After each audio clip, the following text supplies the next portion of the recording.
एक बार कुछ बौद्ध सन्यासी अपने शिष्यों के साथ एक गांव से गुजर रहे थे। तभी उन्होंने देखा एक किसान अपनी गाय को रस्सी से बांधकर ले जाने की कोशिश कर रहा था। किसान अपनी पूरी ताकत से उस गाय को अपनी तरफ खींच रहा था और वह गाय भी किसान को अपनी तरफ खींच रही थी। ये देखकर वह बौद्ध सन्यासी वहीं रुक गए और अपने शिष्यों को भी रुकने को कहा। किसान बहुत देर तक उस गाय को खींचता रहा, लेकिन वह गाय एक कदम भी आगे नहीं बढ़ रही थी।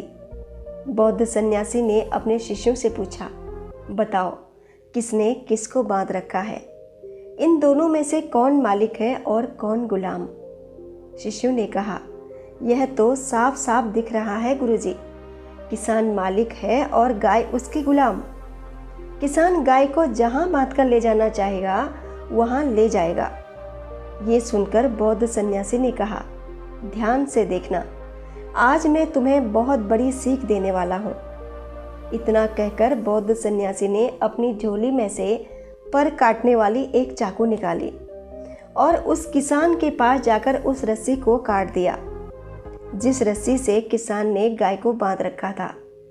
रस्सी काटते ही गाय बड़ी तेजी के साथ वहां से भाग निकली और वह किसान बौद्ध सन्यासी के ऊपर चिल्लाता हुआ उस गाय के पीछे भागने लगा। बौद्ध सन्यासी ने भागते हुए किसान की तरफ इशारा करते हुए कहा, अब बताओ कौन मालिक है और कौन गुलाम? गाय को उस किसान में जरा भी रुचि नहीं है। यहाँ तक कि गाय तो इस किसान से हमेशा से ही दूर भागना चाहती थी, लेकिन ये किसान ही है जो इस गाय से बंधा हुआ है। तभी तो उस गाय को भागते ही वह किसान उसके पीछे भागने लगा।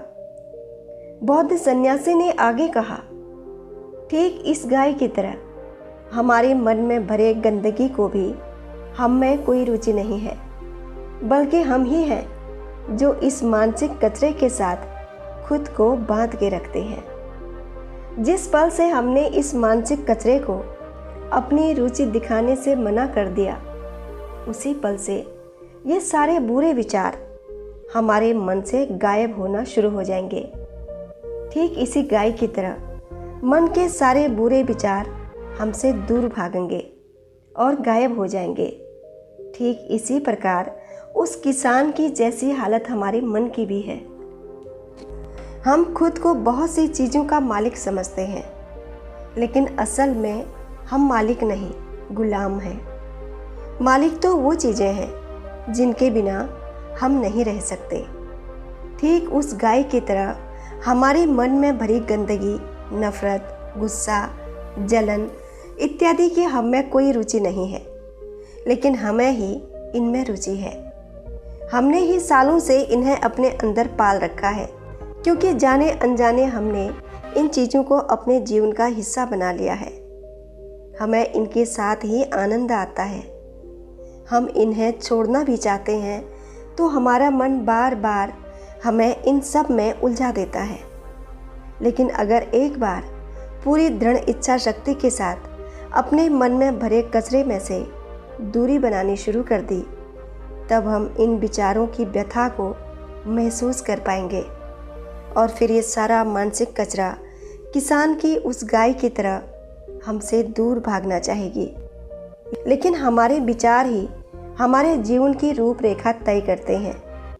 हम सब कभी न कभी हालातों से परेशान होकर अपनी किस्मत को कोसना शुरू कर देते हैं। हमें लगता है बुरी किस्मत की वजह से ही हम दुखी हैं और इसी के चलते हमारे कामकाज, रिश्ते नाते सब नाकामयाब हो रहे हैं। हमने जैसा भी बीज अपने अंदर बोया था, सही समय आने पर वह बीज अवश्य अंकुरित होता है। फिर चाहे वह बीज 1 महीने पहले बोया गया हो या 10 साल पहले, यह अपना असर अवश्य दिखाएगा। अगर विचार का बीज अच्छा था तो परिणाम भी अच्छे ही होंगे। अगर गलत विचार का बीज बोया गया था तो आज उसका परिणाम गलत ही भोग रहे होंगे। अब सवाल उठता है कि जो बुरे विचार के बीज पहले बोए जा चुके हैं, क्या उनके प्रभाव को पूरी तरीके से खत्म किया जा सकता है? तो इसका उत्तर है नहीं। उनके प्रभाव को सिर्फ कम किया जा सकता है और यह सुनिश्चित किया जा सकता है कि आज से मन रूपी इस बाग पर केवल अच्छे और सफल परिणाम देने वाले बीजों को ही बोया जाए, ताकि आने वाले समय में हम सही परिणामों की फसल काट सकें। अब दूसरा सवाल ये भी उठता है कि हमारे दुखों, असफलताओं का मूल कारण क्या है? तो इसका उत्तर है अपने विचारों के प्रति सजग न होना, खुद का आत्मविश्लेषण न करना। हमारे दिमाग में रोज़ लगभग 20,000 विचार आते हैं, पर इसमें से ही कुछ विचार नकारात्मक होते हैं जो हमारे आत्मविश्वास को कम कर हमारे अंदर हीनता पैदा करते हैं, और यही हीन भावना हमें असफलता का रास्ता दिखाती है। इसलिए समय समय पर खुद के विचारों का विश्लेषण करना जरूरी है, जिससे आप अपने मन रूपी बगीचे से नकारात्मक विचारों को हटाकर सिर्फ सकारात्मक विचारों की फसल काट सकें और समय समय पर इनका आत्म विश्लेषण करते रहें। आपके जीवन में सफलता और खुशी अपने आप आ जाएगी। उम्मीद करती हूँ आपको वीडियो पसंद आई होगी। अगर वीडियो पसंद आई तो लाइक कर लीजिए, चैनल को सब्सक्राइब करके बेल आइकन ज़रूर हिट कर लीजिए। मिलते हैं किसी और कहानी के साथ। तब तक अपना बहुत ख्याल रखिए। नमस्कार।